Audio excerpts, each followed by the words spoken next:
Assalamualaikum warahmatullahi wabarakatuh. Perkenalkan, nama saya Indah Permatasari dari SMA Negeri 1 Majalaya, Kabupaten Karawang, akan mempresentasikan materi mengenai hukum dan HAM.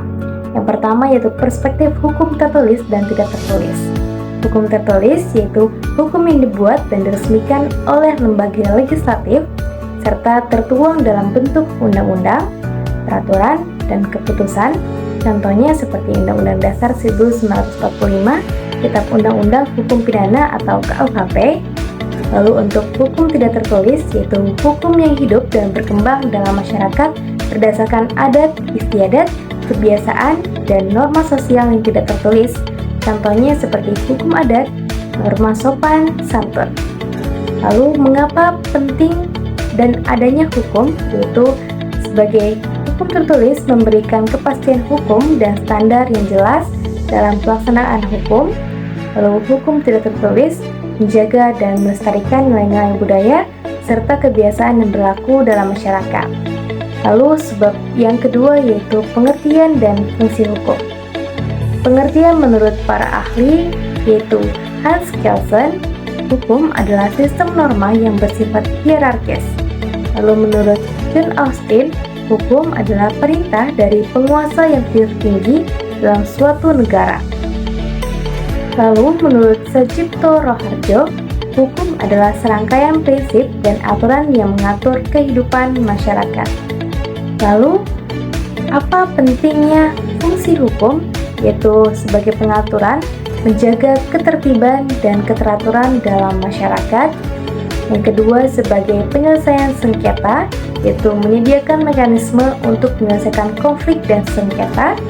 Dan yang ketiga itu sebagai perlindungan, melindungi hak-hak individu dan kelompok.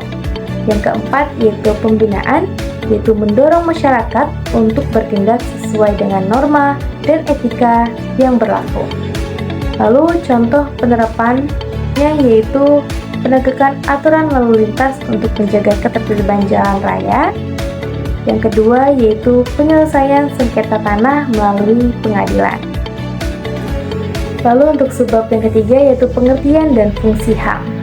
Pengertian menurut berbagai sumber yaitu Universal Declaration of Human Rights.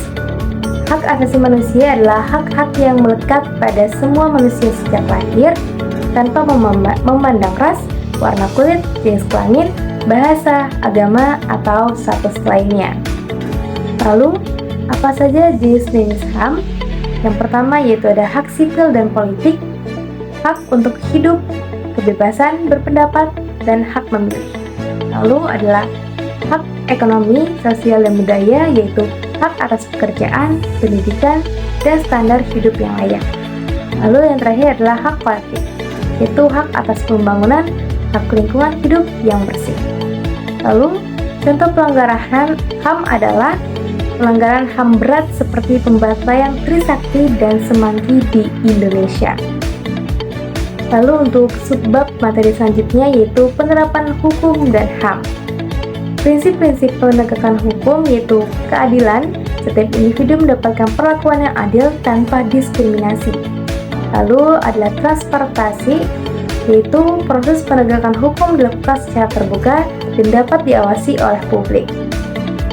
Lalu, peran dan tanggung jawab individu yaitu menghormati hak-hak orang lain, menjunjung tinggi hukum dan aturan yang berlaku, aktif dan dalam melaporkan pelanggaran HAM. Lalu, upaya untuk pencegahan pelanggaran HAM yaitu yang pertama, pendidikan dan penyuluhan tentang pentingnya HAM. Yang kedua, meningkatkan kesadaran dan partisipasi masyarakat dalam penegakan HAM. Dan yang terakhir, yaitu pembentukan lembaga independen yang bertugas mengawasi pelaksanaan hak asasi manusia. Cukup sekian presentasi materi dari saya, kurang lebihnya mohon maaf. Terima kasih sudah menonton dan menyimak hingga habis. Saya ucapkan terima kasih dan akhir kata saya ucapkan wassalamualaikum warahmatullahi wabarakatuh.